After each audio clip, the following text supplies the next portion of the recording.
Bom, vamos lá então ao meu relato do 27º dia, parte 2. Vou ver se vou tentar concluir esse 27º dia no vídeo de hoje, nem que eu apenas mencione assim de forma bem rápida, né?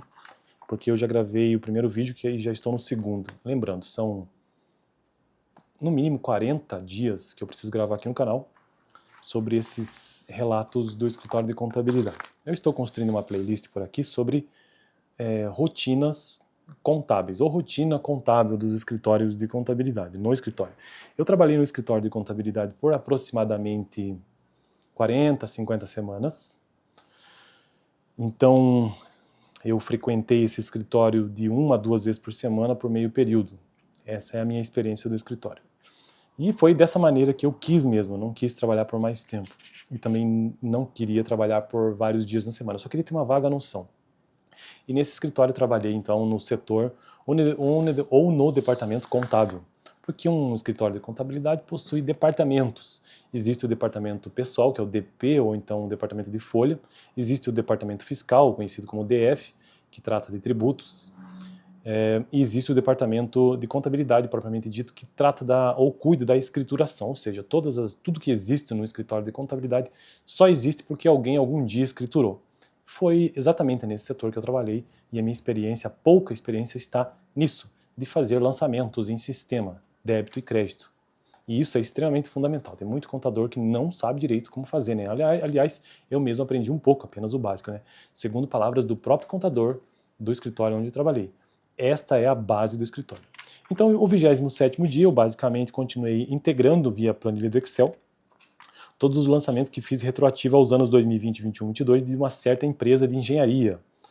Então, eu trabalhei nesta empresa de engenharia, fiz a contabilidade dessa empresa de engenharia, que possui as suas próprias características, mas de modo geral, independente de qual setor ou de qual KNAI a empresa pertence, os processos de contabilidade eles são os mesmos, ou seja, as etapas de escrituração lá do departamento de contabilidade, as etapas de escrituração, ou seja, débito e crédito manualmente, né, ou no sistema ou numa planilha, depois a conciliação para ver se isso tudo está certo, em seguida o encerramento disso e por fim a emissão dos relatórios. Então começa pela escrituração e finaliza na emissão dos relatórios, ou seja, na emissão do balanço patrimonial, demonstração do resultado do exercício, demonstração das mutações de patrimônio líquido, demonstração de fluxo de caixa, termos de abertura, termo de encerramento, enfim, plano de contas, tudo isso são os relatórios contábeis, que é diferente de demonstração, né? Demonstração é aquilo que é obrigatório por lei.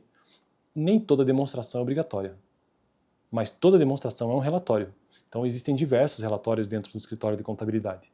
Alguns são demonstrações, que são aqueles relatórios obrigatórios por lei. Por exemplo, balanço patrimonial, demonstração de resultado do exercício, DFC, entre outros.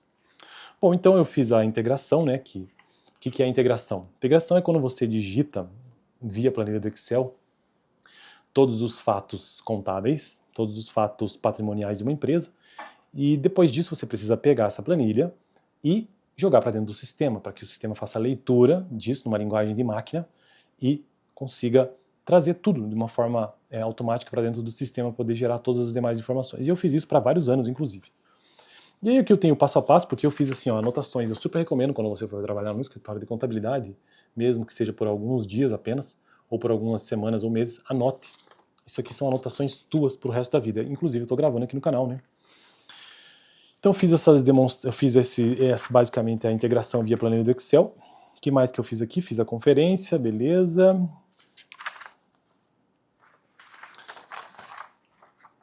Então, fiz a integralização via Excel, banco de dados da parte fiscal da empresa de engenharia.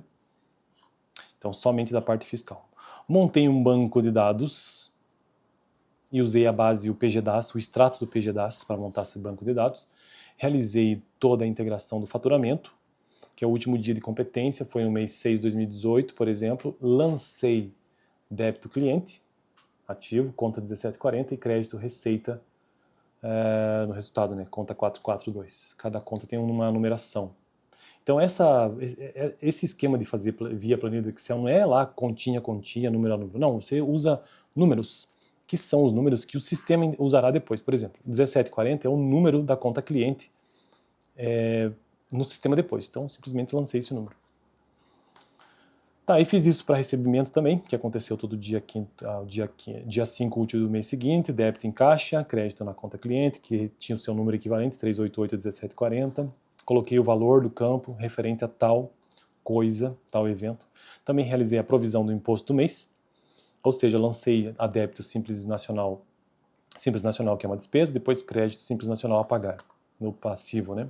Valor do campo, total do débito exigível. Também fiz uma quarta integralização, que foi o pagamento do imposto do mês, Simples Nacional a pagar, depois caixa, multa por atraso em débito, né?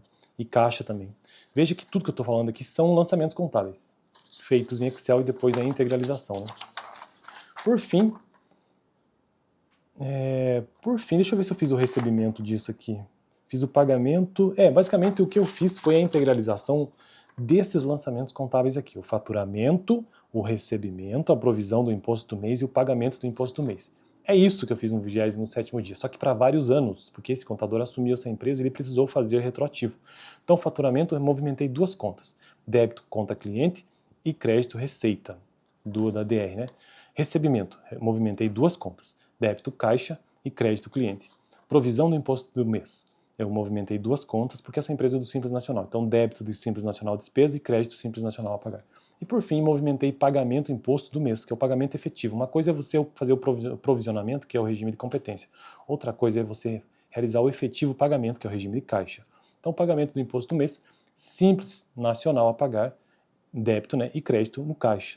Ao mesmo tempo que, se houve multa, então é débito, multa e juros por atraso, que é uma despesa, e crédito, por sua vez, né, que é a contrapartida no caixa. Sempre acompanhado do valor do campo e também referente a, né? E sempre com as minhas anotações. Por exemplo, o pagamento do imposto do mês, dia 20 do mês seguinte, sempre, no caso do Simples Nacional. Beleza? O que mais que eu preciso ver aqui, que eu preciso comentar sobre isso aqui? A parte fiscal, então, foi feita. E é isso, assim eu finalizo, finalmente, né? Finalizo o 27º dia. No próximo vídeo, já começo o 28º dia, que é a continuação dessa integração, inclusive. Dá uma olhada no vídeo anterior, onde eu tratei sobre desvantagens do escritório de contabilidade.